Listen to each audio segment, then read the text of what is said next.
I saw them together at 7,004 p.m. 3 minutes later, 40 people showed up to wish me a happy birthday. I know what you're thinking. You think you'd scream. You think you'd throw something. But when you see your husband of 15 years inside your best friend, you don't scream. You go quiet. The world goes quiet. It was a Tuesday night in Coconut Grove. The humidity was sitting heavy on my skin. Like a wet wool blanket, I parked my car in the driveway. The engine was still ticking as it cooled down. I was late. Or at least, I thought I was late. Joaquin had texted me at 5 p.m. "Don't be late for dinner," it said. "Mom is watching the kids." He never calls her mom, he always calls her by her name. I should have known then, but I didn't. I walked up the front path. The gardenias were blooming by the door. The scent was overpowering, sweet, cloying, thick in the air. I fumbled for my keys in my bag. My fingers brushed against a pair of pruning shears, sharp, cold metal. I'd pulled my hand out fast. I don't know why, but I felt cold, even though it was 80 degrees outside. The house was dark, pitch black. Usually Joaquin leaves the porch light on. He says it's for safety. I think he just likes to see me come home. But tonight, the house was a shadow against the sky. I unlocked the front door. It swung open. The air conditioning hit my face. Cold, artificial, quiet. I stepped inside. The floorboards creaked under my heels. "Joaquin?" I called out. My voice sounded small. It bounced off the walls. No answer. Just the hum of the refrigerator from the kitchen. Then I heard it. From upstairs, a giggle. High-pitched. Breathy. Catalina. I froze. I was standing in the entryway, my hand still on the doorknob. I thought she was sick. I thought Joaquin was comforting her. She had that stomach flu going around. That's what I told myself. I had to make it make sense. I walked toward the stairs. The banister was dusted. I noticed that Levi, my assistant, must have come by to clean. He was supposed to be setting up for a delivery. I put my foot on the first step, then the second. The wood felt slippery under my shoe, like someone had spilled something. I looked down. Polish. Fresh lemon polish. The smell made my stomach turn. I reached the top of the landing. The hallway was dim. Light was spilling out of our master bedroom. The door was open. Just a crack? Maybe 3 inches. I could see a slice of the room. The mirror on the dresser. Reflections of movement. I heard a low rumble of a laugh. Joaquin. He was laughing. He hasn't laughed like that in months. I felt a spike of jealousy. That's pathetic, isn't it? I was jealous that he was happy. I just wanted him to be happy with me. I moved closer. My heart was hammering in my throat. Thump, thump. Thump, thump. I reached for the door frame. My fingertips touched the wood. I pushed the door open. The hinges were well oiled. They didn't make a sound. Silence. Dead silence. And then the image hit me. They were on the bed. My bed. The quilt we picked out on our anniversary. The white one with the blue embroidery. Joaquin was kneeling behind Catalina. His hand was on her back, right on that small curve above her hip. He touches me like that when he wants me to know I'm safe. He was touching her like she was the only thing that mattered. Catalina was looking in the mirror. She was wearing that cream silk camisole. I had the exact same one. We bought them at that boutique on Miracle Mile. She saw me in the reflection of the glass. Her eyes went wide. She didn't move. She just stared. Then Joaquin turned his head. He looked right at me. His eyes were dark. He didn't look surprised. He didn't look guilty. He looked like he was waiting for the other shoe to drop. Time stopped. The air left the room. I counted the seconds. 1 Mississippi. 2 Mississippi. 2 Mississippi. 3 Mississippi. 5 Mississippi. 5 Mississippi. I looked at Joaquin. I looked at Catalina. I looked at the jewelry box on the nightstand. It was open. Empty. My grandmother's pearls were gone. He bought them for her with my money. In my house. I didn't scream. I didn't cry. I just stepped back. I pulled the door shut. Click. It latched softly. I stood in the hallway. The wallpaper was spinning. It was that floral print I loved. Now it looked like it was choking me. I leaned my back against the wall. I slid down until I hit the floor. My skirt rode up. I didn't care. I put my head between my knees. I couldn't breathe. The room was spinning. I was going to pass out. Not here, I thought. Not on the floor. I dug my nails into my palms. Pain. Sharp, Real pain. It grounded me. I looked up. I saw the smoke detector on the ceiling. A small green light blinking. On. Off. On. Off. Breathe, Marisol. Just breathe. And that's when I heard it. A car door slamming outside. It was heavy, solid. Then another one. Thunk. Thunk. 2 cars. Then voices, laughter. The clinking of heels on the driveway. I looked at my phone, 7:15 p.m. The screen lit up with a notification. Group chat, family. Almost there. Can't wait to see Marisol. My birthday. The surprise party. Levi was setting up for the party. That's why the house was polished. That's why they were in the bedroom. They weren't sick. They were celebrating early, without me. I had 40 guests walking up the driveway. My Aunt Lucia, my cousins, my friends from the studio. They were coming to wish me a happy birthday, and I was sitting on the floor in the hallway, shattered. I had to make a choice. I could stay here and let them find me, a broken woman on the floor. Or I could stand up, I could fix my face, I could open the door, and I could pretend that my world hadn't just ended. You know that feeling when your gut is screaming at you, but your brain keeps making excuses? I don't have that anymore. I know exactly what happened, and I still don't know if I made the right call. So I stood up, I smoothed down my skirt, I wiped my eyes. I checked my reflection in the hallway mirror. I looked like a corpse, but I looked like a polite corpse. I took a deep breath. I walked to the top of the stairs. I heard the doorbell ring. Ding dong. The sound of a party starting. The sound of my life continuing without me in it. My hand was on the doorknob. It was shaking so hard I could hear the metal rattling against the wood. I knew I had to open it. But before I tell you how I survived the next 3 hours, I have to take you back. I have to show you the foundation they built under my feet. 2 weeks ago, I was standing at the main work table in my studio, Botanica de Flores. The air conditioner was humming in the background. It smelled like wet eucalyptus and stale coffee. I was pruning white hydrangeas for a wedding on Miracle Mile.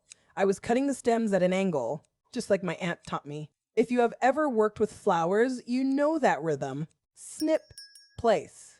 Snip, place. It calms the mind. Then the bell above the door chimed. Catalina walked in holding 2 paper cuts from Bentonita. It was our spot. She was wearing that cream silk blouse. The one I told her looked expensive. She looked so happy. Too happy. She placed the cortaditos on the metal table next to my shears. Then she walked around the counter. She wrapped her arms around my waist from behind. She squeezed me tight. I could smell her perfume. It was the same scent I wore. Gardenias and night jasmine. It felt like a hug from my own soul. I leaned back into her. I said, I'm so glad you're here. I pulled away to pick up my coffee. I looked at her and sighed. I said, Joaquin has been so distant lately. He comes home at midnight showered. I felt a lump in my throat. He barely touches me anymore. I looked down at the hydrangea petals. I feel like I'm losing him. Catalina just waved her hand. She leaned against the counter. She said, Ay, Mari, you know how men get. He's probably just stressed. Her voice was so smooth, so convincing. She said, he is planning something big for your birthday. I can feel it. I wanted to believe her. I really did. Then she pulled her phone out of her purse. She said, speaking of birthdays, we need to finalize Key West. She turned the screen toward me. I looked at the text thread. It was long, very detailed. She had typed, I reserved the private cabana at the spa for 2 p.m. Don't forget your swimsuit. The next message said, I booked the sunset sail for Friday. It's going to be so relaxing. It looked perfect. It looked like a dream trip. If you saw that text, would you have questioned it? Be honest, I didn't. I trusted her with my life. Then she locked her phone and put it away. Her face got serious. She looked me in the eye. She said, listen, Mari, don't worry about a thing for the party. I started to interrupt her. I told her I could handle the catering order. She shook her head. She touched my arm gently. She said, no, Mari, I want to do this. I have a connection. A connection. That word stuck in my head. She said, a guy who does private events, let me take this one off your plate. She wouldn't take no for an answer. She never does. It made me think of us when we were 16. We were sitting in the dirt in her backyard on Commodore Plaza. It was 1996. The air was thick with humidity. We had a pocket knife and a cherry popsicle. We cut our fingertips just a little bit. We pressed them together. We swore we would be sisters forever, blood to blood. Standing in the studio, I looked at her. I felt so lucky to have her. I really did. I picked up a rose stem. I ran my thumb over the thorn. I looked at my best friend. I said, I don't know what I'd do without you. She stepped closer. She held my face in both her hands. She looked right into my eyes. She said, you'll never have to find out. The hallway light flickered. I reached for the door handle. It was cold brass, biting into my palm. I had to make it make sense. I pushed the door open. The living room exploded with sound. 40 people screamed in unison. Surprise. The word hit me like a physical blow. Tia Lucia was right there. She was beaming, her hands clasped tightly over her chest. I saw the balloons. They were floating near the ceiling, swaying in the air conditioning. I felt my face stretch into a mask. I started to smile. It was a lie, but it was a perfect one. I scanned the room. Where were they? The kitchen door swung open. Joaquin walked out first. He was holding a massive chocolate cake. Catalina followed him closely. Her hair was perfectly tousled. She looked radiant. I felt my stomach turn. They were standing too close. Their shoulders brushed against each other. I saw a tiny crumb of chocolate on Joaquin's collar. It was the same shade. My heart was thumping against my ribs. It felt like a trapped bird. Can you imagine standing there, watching the people you love celebrate a lie? I walked toward them. My legs felt heavy, like I was moving through deep water. Catalina reached out to hug me. She smelled like gardenias. It was the same scent I had been wearing all day. My own signature perfume. She had stolen that too. I leaned into her embrace. I could smell him on her skin. It was faint, but it was there. My husband, my best friend, my life. I pulled away and forced a laugh. I thanked them for the party. The room was loud, filled with clinking glasses. I felt like I was watching a movie of my own life. I was the lead actress, but I had forgotten my lines. Then Joaquin stepped up to me. He held out his hand. He held a knife. The blade caught the light. It was sharp, gleaming under the chandelier. He looked at me with that familiar, charming smile. He said, "Make a wish, Marisol." I looked at his hand. His fingers were long and steady. I placed my hand over his on the handle. We were supposed to be a team. We were supposed to be forever. I looked across the room and saw Levi. He was standing by the hydrangea arrangement watching me. He looked worried. His eyes were wide, scanning my face. He was just a kid, really. He knew the floor had been polished. He knew the bedroom had been occupied. I looked back at the cake. I realized the only person I could trust was him. I started to cut. The knife slid through the sponge effortlessly. If you have ever been through something like this, you know that moment of clarity. It is cold. It is sharp. It is terrifying. I want to know what you would have done. Would you have dropped the knife, or would you have kept smiling just like I did? Because I still don't know if I made the right call. If this story is hitting close to home, please know you are not alone. It gets worse before it gets better. Do me a favor. Hit that subscribe button and turn on notifications. I have so much more to tell you. Like this video if you made it to the end, and drop a comment below. I read every single one. I need to know, what would you have done? The silver cake knife was heavy in my hand. I stared at the reflection of the flickering candles in the blade. Joaquin stood right behind me, his hand resting firmly on my waist. I could feel his thumb tracing circles against my silk dress. It was the emerald green one he bought last month. He always says it is his favorite. Catalina was standing just a few feet away, holding a glass of champagne. She caught my eye and smiled that perfect, practiced smile. I felt like I was vibrating out of my own skin. My lungs felt tight, like they were filled with wet sand. How many of you have ever had to perform happiness while your heart was actively rotting inside? It is the most exhausting role I have ever played. I forced a laugh, turning to the crowd of 40 people. I raised my glass and thanked them for coming to my home. I looked at Joaquin and called him the most supportive husband in Miami. The room erupted in cheers, but all I could hear was the ringing in my ears. I excused myself and ducked into the downstairs bathroom. I locked the door and pressed my forehead against the cool marble tile. I pulled my phone out. I checked the messages again. There it was, a text from Joaquin sent at 6:45 p.m. It said, "Running late with the caterer, see you soon, mi amor." The timestamp was a lie. He was home. He was upstairs. My hands were shaking so hard I dropped my lipstick into the sink. I stared at the red smear on the white ceramic. It looked like a wound. I took a deep breath, wiped my face, and reapplied my makeup. I walked back into the living room, feeling like a ghost haunting my own life. I saw Tia Lucia sitting in the corner by the hydrangea arrangement. She was watching me with those sharp, knowing eyes of hers. She didn't say a word, but her gaze made my stomach drop. Did she see them? Does she know? I wanted to run to her, to collapse into her arms and tell her everything. Instead, I walked past her and laughed at a joke a guest made about marriage. I felt sick. I remember our wedding day in 2009. The sunset was hitting the water and the string lights were glowing. Catalina was there, fixing Joaquin's bow tie, laughing like she was the happiest person in the world. I thought we were a team. I thought we were family. I realize now that she was just waiting for the right moment to take it all. I looked at the crowd, the balloons, the chocolate cake.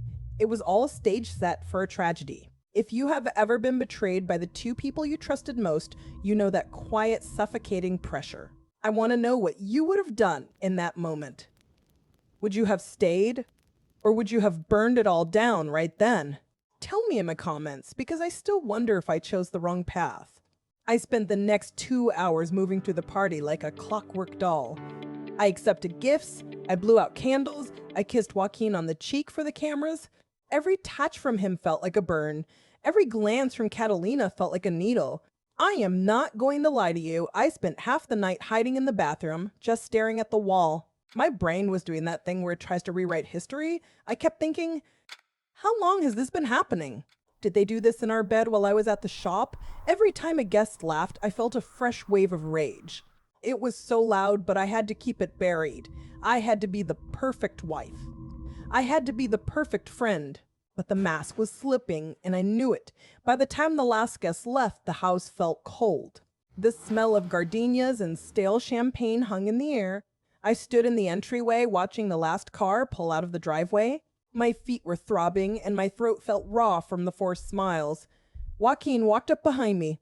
He put his arm around me and pulled me close. He leaned in and whispered, "You seemed a little off tonight. Everything okay?"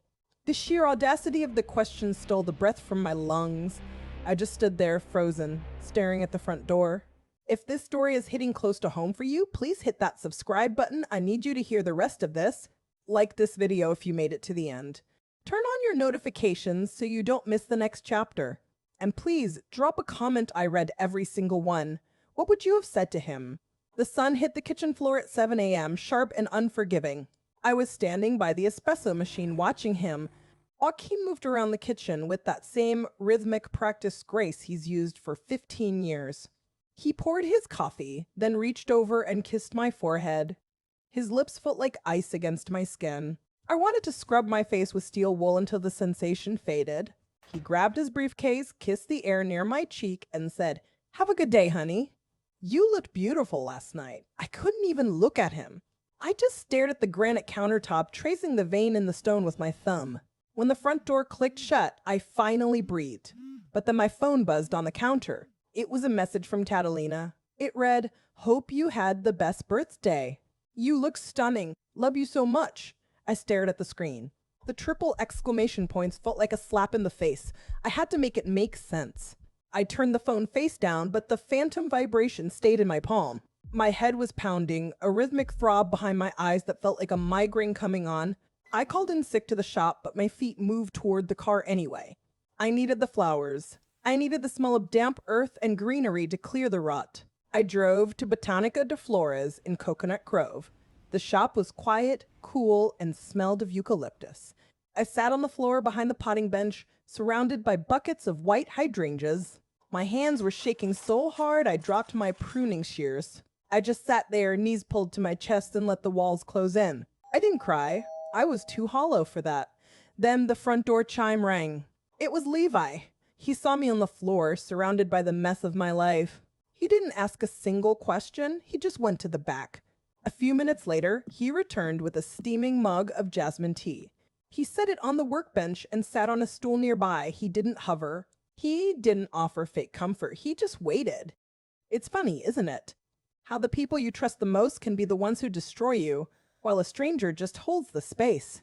I looked at him, and for the first time in 24 hours, I felt a tiny, sharp spark of clarity. I want to know what you would have done in that kitchen. Would you have confronted him? Or would you have done exactly what I did and just waited for the silence? Tell me in the comments, because I read every single one. Levi finally spoke, his voice low and steady. He said the security camera over the back gate got fixed last week. He leaned in closer, his eyes locked on mine. The app alerts your phone for motion after 8 p.m. He looked at me like he was handing me a weapon. If this story is hitting close to home, please subscribe. I have so much more to tell you. Like this video if you made it to the end, and let's talk. The blue light of my laptop screen was the only thing cutting through the darkness of the studio. It was 3:12 a.m. I sat in my swivel chair, the leather cold against my legs. My hands hovered over the trackpad, trembling just enough to make the cursor jump. I had the security app open. I was looking for the truth. I clicked on the folder labeled Front Porch for the date of my birthday. My heart hammered against my ribs like a trapped bird. I clicked play.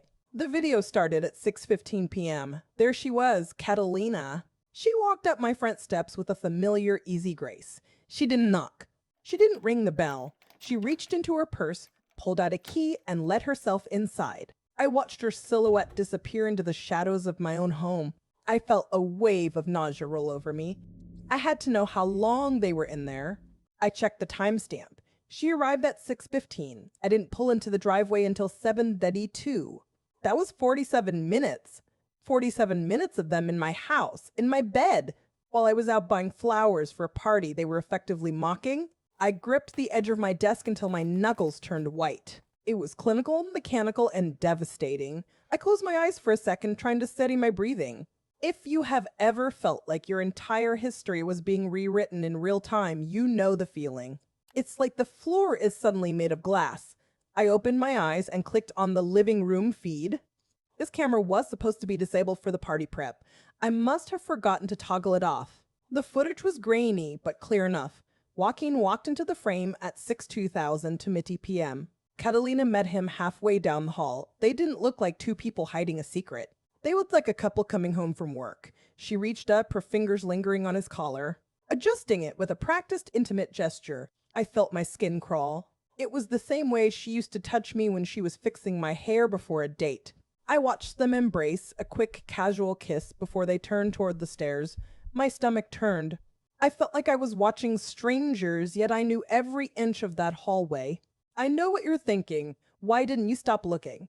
I couldn't stop. I was starving for the rest of the poison. I started scrolling back through the calendar. I went back to a Tuesday in March. The timestamp was 2:45 p.m. I was at the shop, working on a wedding arrangement. I watched the screen. Catalina walked in again, then Joaquin. They were laughing. I sat there in the silence of the studio, the smell of wilting hydrangeas filling the room. It wasn't my birthday surprise. This was their routine. It was a lifestyle. I looked at the screen and realized I'd been living in a house of mirrors for years. If this story is hitting you hard, please hit that subscribe button. I really need to know I'm not shouting into the void. Drop a comment and tell me what you would have done.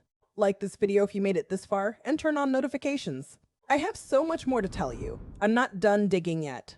The sun was just starting to bleed over the Coconut Grove skyline when I finally left my house. My skin felt tight, like I was wearing a mask that didn't fit anymore. I drove straight to Tia Lucia's bungalow on Oak Avenue. The scent of her jasmine tea was the only thing that kept me upright. I walked into her kitchen. She was standing by the stove, stirring a pot of cafe cubano. She took one look at my face and set the spoon down. I didn't even have to speak. I just collapsed into her arms. The kitchen was warm, smelling of cinnamon and roasted coffee beans. She rocked me back and forth, just like she did when I was a child. I told her everything. I told her about the bedroom, the pearls, the footage on my phone. My voice kept breaking, but I forced the words out. I had to make it make sense. Tia Lucia didn't gasp. She didn't cry. Her face went stone cold. She looked at me and said, "I knew he was no good, Marisol." She walked over to the window, pulling back the lace curtain. She told me she had seen his cherry red Tesla at Catalina's apartment complex. She saw it on a Tuesday in November and again in February. Each time, Joaquin had told me he was at a client meeting. She said she didn't want to break my heart, so she kept quiet. I felt my stomach drop through the floorboards. If you have ever had your entire history rewritten in a single afternoon, you know this hollow, freezing feeling. I asked her why she thought they were doing this for so long. She turned back to me, her eyes dark and serious. She told me Catalina had been asking questions lately. She asked about my business finances and my life insurance policy. My blood went cold. Why would my best friend need to know about my death benefit? I looked at my phone, staring at the screen. I felt like I was drowning in a room full of air. You know that feeling when your gut is screaming at you? I should have listened to my gut years ago. If you have ever been betrayed by the people you trusted most, you know exactly what I am feeling right now. I want to know what you would have done in my position. Would you have confronted him or kept digging like I am? Tell me in the comments because I read every single one. I am not done and I need to know I am not crazy. My aunt held my face, her hands smelling of cinnamon and cocoa butter, and said, "Mi vida, you must be very quiet. You must look at the money. The heart is a mess, but the money always tells a clear story." If this story hit you, hit that subscribe button and turn on notifications so you do not miss the next one. Like this video if you made it to the end. I have so much more to uncover and I need you with me. Drop a comment and tell me what you would have done if you were standing in that kitchen with Tia Lucia. The sun was barely bleeding over the horizon when I sat down at my desk. My home office still smelled like the gardenias I had arranged for the party. I opened my laptop. The screen glowed, illuminating the dark circles under my eyes. I typed in the URL for our joint banking portal. My fingers were trembling. I logged in expecting to see our savings, but the dashboard was different. I clicked on the transfers tab. There it was. A recurring monthly transfer of $500 to an account labeled HHI Operating. I stared at the screen. It started 7 years ago. I felt the air leave the room. It was like watching a slow-motion car crash in my own bank account. You know that feeling when the floor just disappears? I felt that. I grabbed a glass of water, but my hand shook so hard the ice clinked against the rim. I needed to see the paper trail. I walked to the filing cabinet in the corner. I pulled out the heavy metal drawer. It groaned as it slid open. I sifted through files until I found the 2017 folder. I pulled out the business account signature card. My heart stopped. My own signature was there, but it looked wrong. It was a clumsy, forced imitation of my own handwriting. Joaquin's signature was right next to it. I remembered that year so clearly. We were struggling with the studio's overhead during a slow quarter. I remembered Joaquin sitting right here at this desk. He had his laptop open, smiling that warm, reassuring smile. He told me he was restructuring our finances to save us from debt. I trusted him. I actually thanked him for taking the burden off my shoulders. I was so incredibly naive. I sat there in the silence, tracing the forged lines of my own name on the document. It was a physical violation. He hadn't just stolen money, he had stolen my agency. If you have ever felt like the person closest to you is a stranger, you know exactly what I am feeling. I want to know, would you have confronted him immediately, or would you have kept digging like I did? Because I knew I needed more proof before I burned it all down. I opened my phone and dialed the bank's customer service line. I used my assistant's name. My voice sounded steady even though my stomach was in knots. I asked for the details on the account. The teller was polite, professional, and entirely unaware of the bomb she was about to drop. She told me the account was a joint savings account. I held my breath, waiting for the other name. She said that is a joint savings account under the names Joaquin Esperanza and Catalina Reyes. The quiet in the room was the loudest sound I've ever heard. My entire life had been a staged play. I'm not going to let them win. I am going to dismantle every single lie they built. If this story is hitting close to home for you, I want you to know you are not alone. Please hit that subscribe button and turn on notifications so you don't miss the next chapter. Drop a like if you made it this far, and tell me in the comments, what would you have done? I read every single one of your comments. I need to know I am not losing my mind. The sun was barely up over Coconut Grove when I pulled into the visitor lot at Catalina's apartment complex. I was holding a ceramic dish, a pathetic prop for a cold-blooded mission. My hands were steady. I parked the car under the shade of a massive banyan tree. I walked up to her unit number 304. I knocked 3 times, just like always. When she opened the door, she was wearing my silk robe, the one I thought I had lost in the move 3 years ago. She smiled, that practiced saccharine smile. "Marisol, you're up early," she said, stepping aside to let me in. I walked into her living room. It smelled exactly like my home, like jasmine and expensive candles. I felt a surge of bile in my throat. I sat on her velvet sofa, clutching the ceramic dish. She went to the kitchen to pour wine, her back turned to me. That was when I saw it. Resting on the glass coffee table was my leather-bound business planner. My heart stopped. I recognized the coffee ring on the cover from the morning of my store's grand opening. I reached out, my fingers trembling just enough to feel the cold grain of the leather. I flipped it open. It wasn't my handwriting anymore, it was hers. Her script was sharp, slanted, and clinical. I saw a page titled HI Projections. Below it, there were columns of numbers, thousands of dollars, all tracked with ruthless precision. I saw one note, circled in red ink. J says insurance payout clears in 90 days. HHI target, $250K. My breath hitched. I pulled out my phone, my camera app already open. I snapped 3 photos of the page. My pulse was thundering in my ears like a drum. I heard the clink of glass from the kitchen.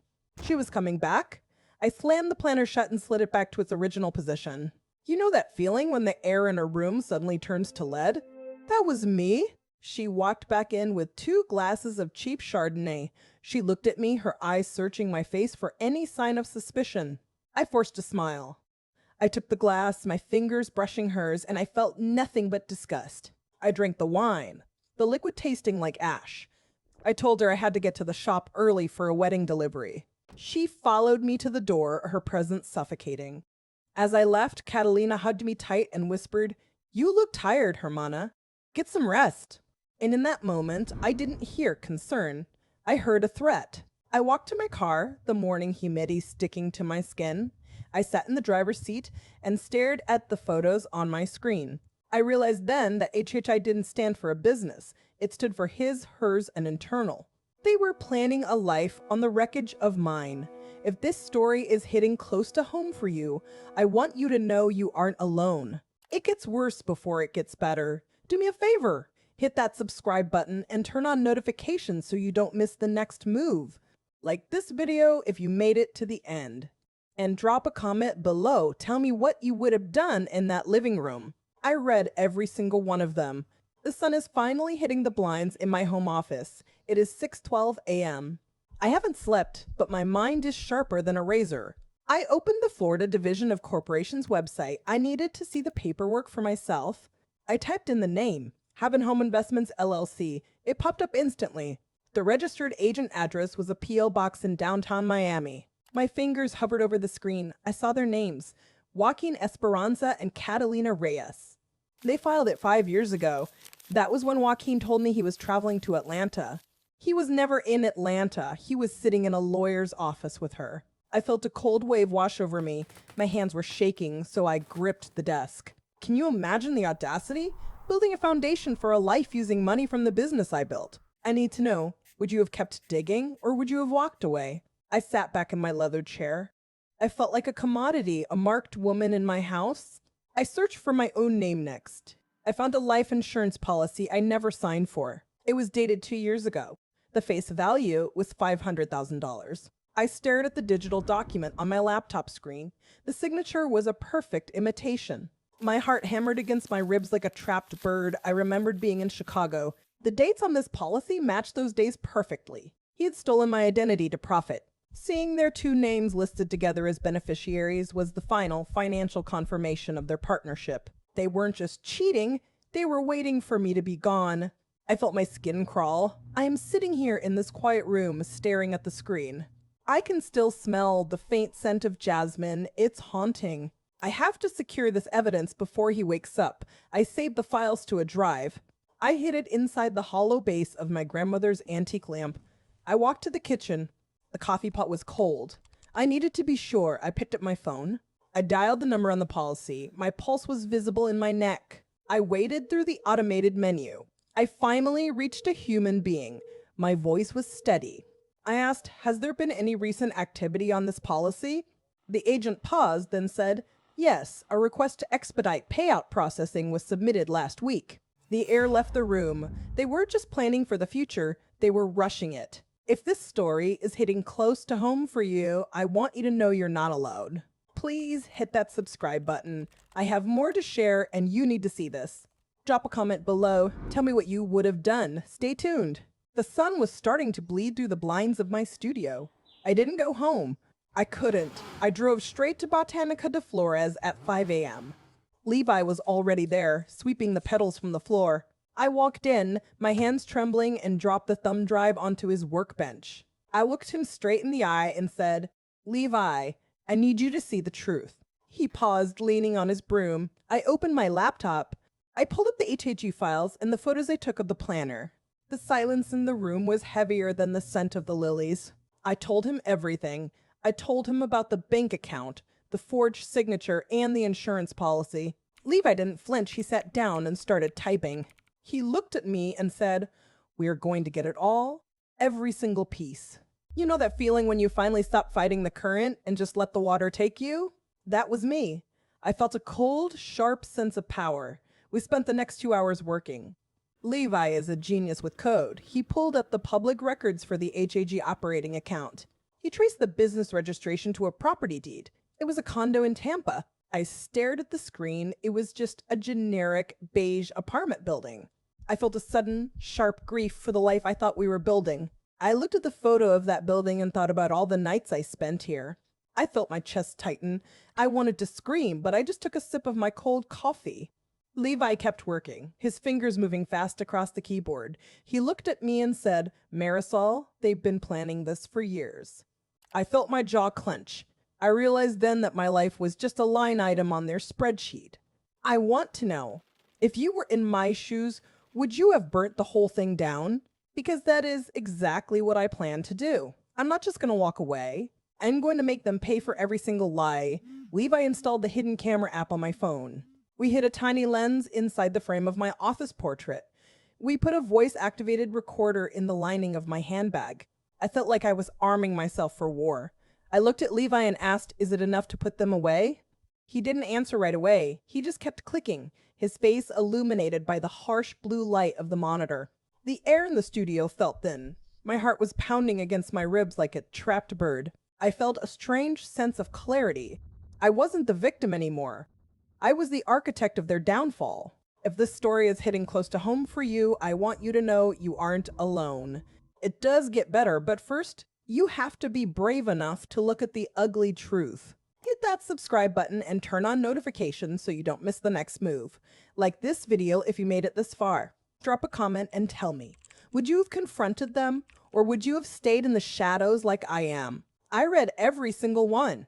Levi looked up from his screen and said quietly, the condo's electric bills are in her name.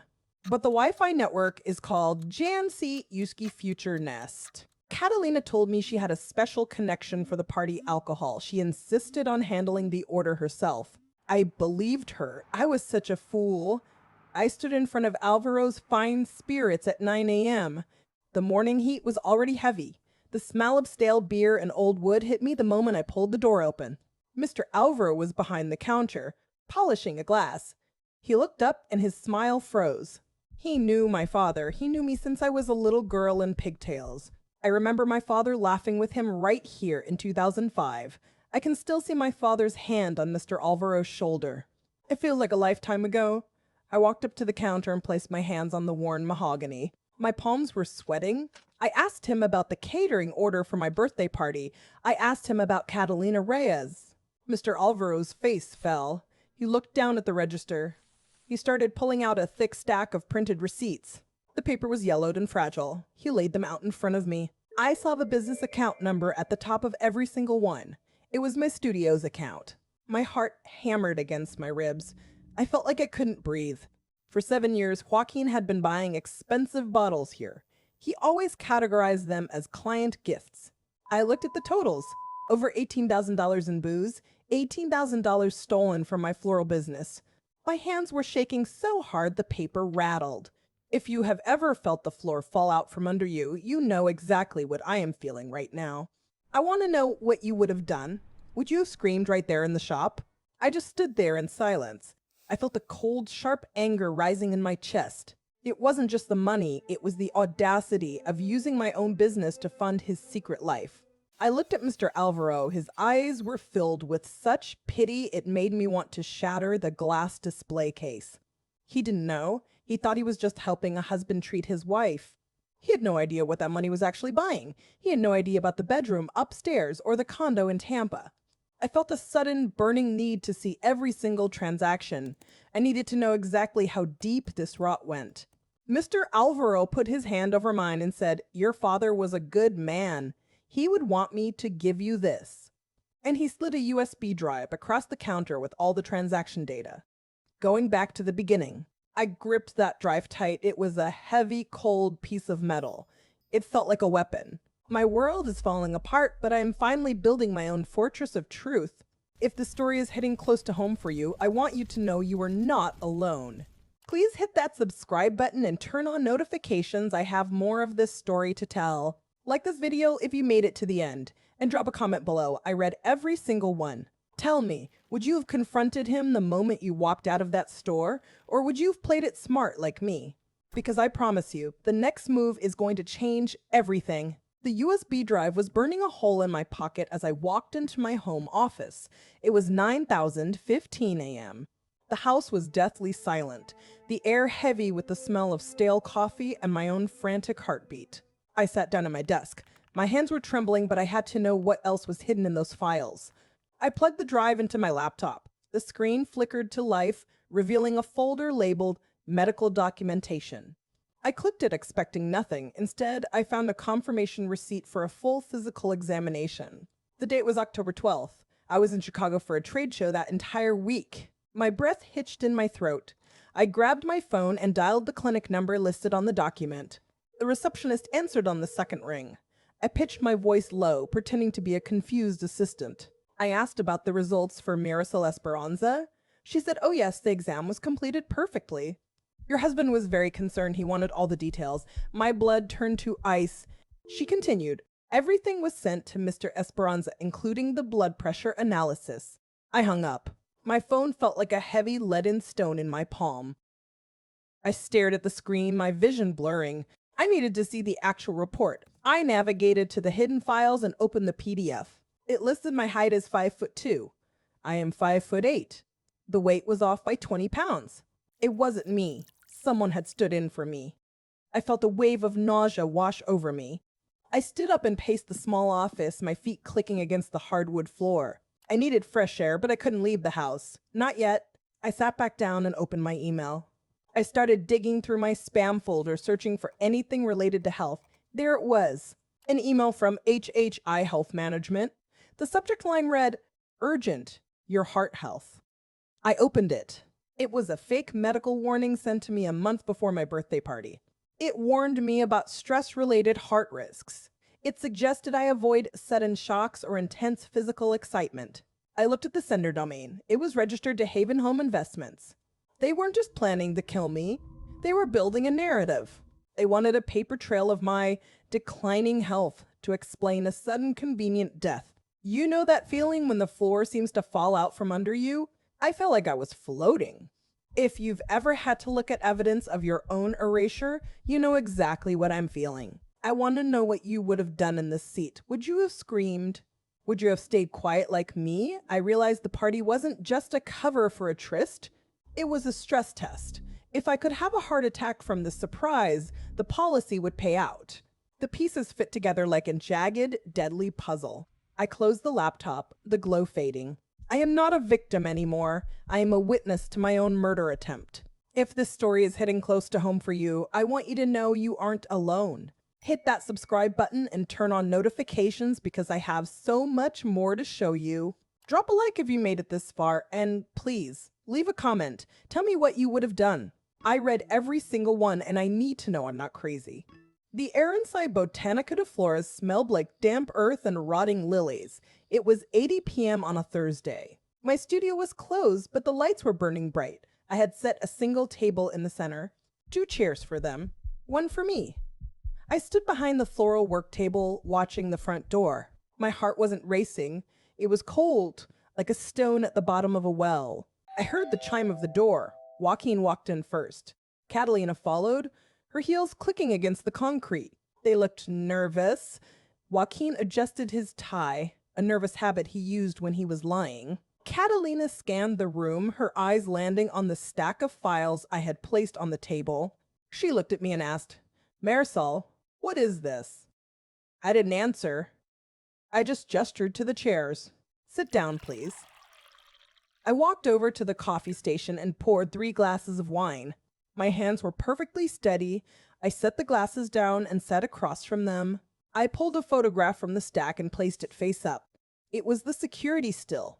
It was them entering my master bedroom on my birthday. Catalina went pale.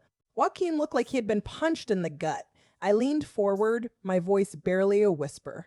"You know that feeling when you realize your entire life is a set piece?" I asked them. I didn't wait for an answer. I laid out the bank statements next. I pointed to the recurring $500 transfers labeled HHI operating. 7 years, Joaquin, I said. 7 years of stealing from our business to fund your secret life? I watched his face crumble. He looked at Catalina, his eyes wide with genuine panic. She reached for his hand instinctively, a gesture of unity against me. It was pathetic. I pulled out the medical report next, the one with the forged weight and fake health risks. "And this?" I asked, tapping the paper. "Trying to kill me on paper before you did it in person?" I saw the camera light blinking on the shelf behind them. It was capturing their undoing. Catalina started to shake. She looked at the door, but I stood up and blocked the path. "You can't leave yet," I said. "We haven't discussed the Tampa condo." I pulled the printout of the Wi-Fi network name and slid it across the table. The silence in the room was the loudest sound I had ever heard. Joaquin finally spoke. His voice was cracked and thin. "We can give you the condo. Just don't ruin our lives." He wasn't apologizing. He was bargaining. He looked at me with those eyes I had loved. In that moment, I saw the truth. It was never a marriage. It was a merger. A cold, calculated business deal built on my ruin. I felt a wave of disgust. "I want to know what you would have done. Would you have accepted their pathetic deal? Tell me in the comments because I read every single one. Hit that subscribe button. Turn on notifications so you don't miss the final pieces. I promise the end is coming." They walked out of my studio and slammed the door. The sound echoed against the glass storefront on Commodore Plaza. I stood there trembling, holding my handbag like a shield. My fingers fumbled with the clasp. I pulled out the voice-activated recorder.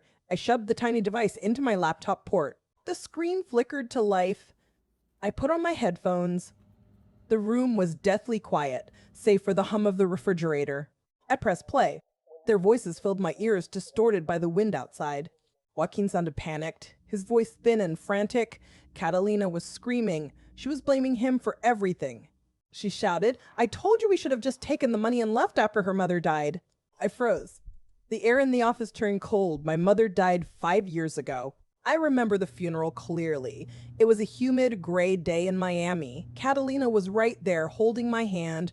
She was the one who suggested I let Joaquin handle the estate. She said he was better with numbers. I trusted them both with my entire life. I sat at my desk staring at the blinking cursor on my screen. My hands were shaking so hard I had to grip the edge of the mahogany wood. I felt sick. A wave of nausea rolled over me. I looked at the photograph of my mother on the wall. Her smile seemed to mock my stupidity. I was a witness to my own life being dismantled. Can you imagine the sheer audacity of it? They were planning this while I was burying my own mother.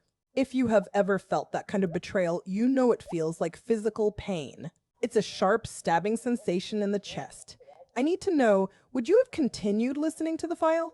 Or would you have ripped the headphones off? Drop a comment because I read every single one. I hit play again. The recording continued. Catalina was relentless. She said, "But you wanted the whole damn life insurance payday." My heart hammered against my ribs. I felt the pulse in my neck. I realized then that this wasn't just an affair. This was a long-term calculated extraction. It had been waiting for the right moment for years. I opened my browser. I needed to see the truth. I started searching for accounts I never knew existed. I found the portal for a bank I hadn't used in years, my mother's inheritance. The money was gone. Every single cent. I stared at the balance, $0.00. A cold numbness washed over me. I felt like a stranger in my own life. I looked at my reflection in the dark monitor. I didn't recognize the woman staring back. I checked the transaction history. It was dated back to the month after my mother's funeral. Joaquin had moved everything. He had been stealing from me while I was still crying at her graveside. The rage finally settled into something sharp and focused. I wasn't just angry anymore, I was dangerous. I pulled out my phone. I needed to document everything. I took screenshots of every single line item. My thumbs were steady now. I was done being the victim. I was going to be the architect of their destruction. If the story has reached you, please hit that subscribe button. Turn on notifications so you don't miss what happens next.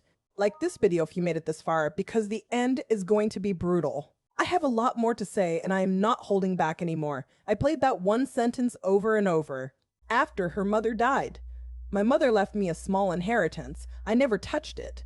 I let Joaquin invest it for me. I opened my laptop and started searching for an account I never knew I had. The screen in front of me is glowing at 3:15 a.m. My eyes are dry, stinging from the blue light of the laptop. I found it. The final thread. My mother's inheritance, $75,000, wasn't just missing. It was harvested. I'm looking at the paper statement I pulled from the locked metal box under my desk. The date is October 2019, 3 months after the funeral. The authorization signature is a jagged, slobby forgery of my own name. I remember her hands. They were so thin like parchment when she handed me that yellow envelope. She told me, "This is for your future, Marisol. Keep it safe." I failed her. I let him take it. The money didn't just disappear. It was the seed capital for the Tampa condo. Every cent converted into a down payment for their future nest. Does that make sense to you? Building a life with my mother's legacy while I was grieving? I feel sick, but I don't let myself look away. Levi is sitting on the floor beside me. He just whispered the total from the Cayman Islands account, $200,000. Fed by my business, month after month, for 7 years. $200,000 of my hard work, my late nights at the studio, my sweat, all sitting in a Caribbean vault. You know that feeling when the floor just drops out from under you? I'm beyond that now. I'm cold. My hands aren't even shaking anymore. I'm looking at the screen, at the columns of numbers. It's like reading a map of my own ruin. I need to know, would you have kept digging? Or would you have burned the house down the moment you saw the first sign? Tell me in the comments, because I need to know if I'm the only one who feels this hollow. I'm not crying. I don't have the luxury of tears right now. I have a plan. I'm looking at the photograph of my mother on the desk. Her eyes seem to be watching me, waiting for me to fix this. I'm going to fix it. I'm not just going to leave him. I'm going to dismantle everything they built. The condo, the accounts, the lies. It all ends now. The silence in this room is heavy, but it's the silence of a predator finally finding its target. If you're still with me, hit that subscribe button. You need to see how this ends. Like this video if you're rooting for the truth. Turn on your notifications for the final pieces. I closed the laptop. I didn't cry. I picked up my phone and called a former client. My voice was steady as I spoke. I said, I need to report a long-term conspiracy. The countdown has officially begun. The screen in front of me is glowing at 3 a.m. It illuminates the mahogany desk in my home office. I'm looking at the final piece of the puzzle. It is not just about the business anymore. It is about my mother. I remember her thin, pale hands in 2019. She was in her hospital bed handing me a yellow envelope. She said, "This is for your future, Marisol. Keep it safe." I kept that envelope in a locked box for years. I reached into the bottom drawer of my desk tonight. I pulled out that same yellow envelope. I unfolded the faded paper inside. The account details were right there in her handwriting. I typed the numbers into the bank portal. My heart was pounding against my ribs. I stared at the screen. The balance was 0. My breath hitched in my throat. I looked at the transaction history. It was a transfer of $75,000. The date was exactly 1 month after my mother's funeral. The destination was the HAG operating account. I felt sick. I grabbed the edge of the desk to steady myself. They didn't just steal from my business. They stole from my mother's memory. Can you imagine the coldness required to do that? I know what you're thinking. Why didn't I notice sooner? I trusted him. I trusted them both with everything I had. But the evidence is right here. I clicked on a secondary account link I found buried in the HHI files. My hands were shaking so hard I almost dropped the mouse. Levi stood in the doorway, his silhouette dark against the hallway light. He whispered the number to me, $200,000. It was a high-yield savings account in the Caymans. It was fed by $500 monthly transfers from my shop. 7 years of my hard work, sitting in a tax haven for them. It was all there in black and white. I felt the strange, cold calm settle over me. I am done being the victim. I am the one holding the cards now. If you have ever been gaslit into believing you were the problem while they destroyed you, you know this feeling. It is a slow, simmering fire. I looked at the bank statement for the inheritance account one last time. The authorization signature was a forgery. It was my name, but the slant of the letters was all Joaquin. I closed the laptop. I didn't cry. The quiet in this room is the loudest thing I have ever heard. I picked up my phone. I didn't call a lawyer. I called a former client who works at the Miami-Dade State Attorney's Office. I kept my voice steady. I said, I need to report a long-term conspiracy to commit fraud, embezzlement, and forgery. I am not stopping until they lose everything. If this story is hitting home for you, please hit that subscribe button. I need you with me for the final act. Like this video if you made it this far. Turn on your notifications so you don't miss the end of this. And please, drop a comment. Tell me what you would have done when you saw your mother's legacy stolen. I read every single one. The fluorescent lights of the precinct on 2nd Avenue were humming. It was 4:15 a.m. I sat across from Detective Miller. My hands were steady as I slid the black binder. This wasn't just paper. It was my life cataloged, indexed, and weaponized. I watched his eyes scan the first page. It was the forged signature on the document. He didn't say a word for a long time. The quiet was the loudest sound heard. You know that feeling when you finally drop a heavy weight you didn't realize you carried? I felt that right in my chest. Miller finally looked up. He had a gravelly whistle. He flipped through the tab sections. Forgery, embezzlement, insurance fraud. The medical report forgery was there. I held my breath as he reached the thumb drive. It contained every single transaction. I had to make it make sense for him. I said, it is all there. Every cent they took from my mother's inheritance. Miller nodded, his face turning hard. He started taking notes on a yellow legal pad. Marisol, he said, most people bring feelings. You brought us a textbook? I felt a strange, cold calm settle over me. I signed the formal complaint with a black ballpoint pen. The ink looked permanent. It felt like the final, irrevocable act of a war I hadn't asked to fight. He told me to change my locks immediately. He advised me to stay somewhere else. I thought up Tia Lucia's bungalow. It would be safe there. I stood up feeling wobbly. The air in the station smelled like stale coffee and floor wax. I hadn't eaten yesterday. My stomach growled, a sharp physical reminder that I was still alive. I walked outside. My cherry red Tesla was waiting under a flickering street lamp. I climbed inside and let myself shake. It wasn't fear, though. It was the sheer overwhelming force of having taken my life back. If you've ever had to fight for your own existence, you know what I mean. I want to know what you would have done in that chair, staring at a detective. Tell me in the comments. I read every single one before I tell you how. Hit that subscribe button. Turn on notifications so you don't miss the final pieces. Like this video if you made it to the end and you're still standing with me. We are almost at the finish line, and nobody is going to see the final blow. The police cruiser was parked in my driveway. It was 9 a.m. on a Friday, and the morning sun felt like a spotlight on my shame. I stood on the porch with Levi. My key felt heavy in my hand, a piece of metal that had once opened a home and now only unlocked a crime scene. Detective Miller had given us 20 minutes to clear out my remaining personal belongings. I stepped inside the foyer. The house was silent, smelling of stale air and that lingering cloying scent of gardenias.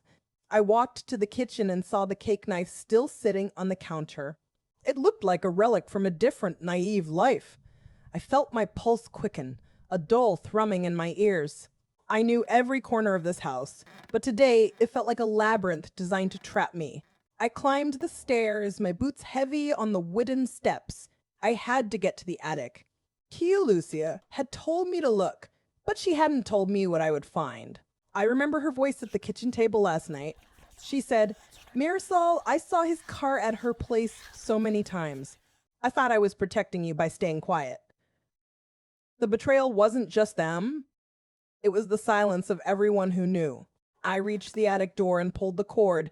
The stairs groaned as they unfolded. Dust motes danced in the shafts of light coming through the small window. I moved toward the back corner where the holiday bins were stacked. My fingers touched a cardboard box marked Xmas. It was dusty, the tape peeling away at the edges. I pulled it toward me. I expected ornaments.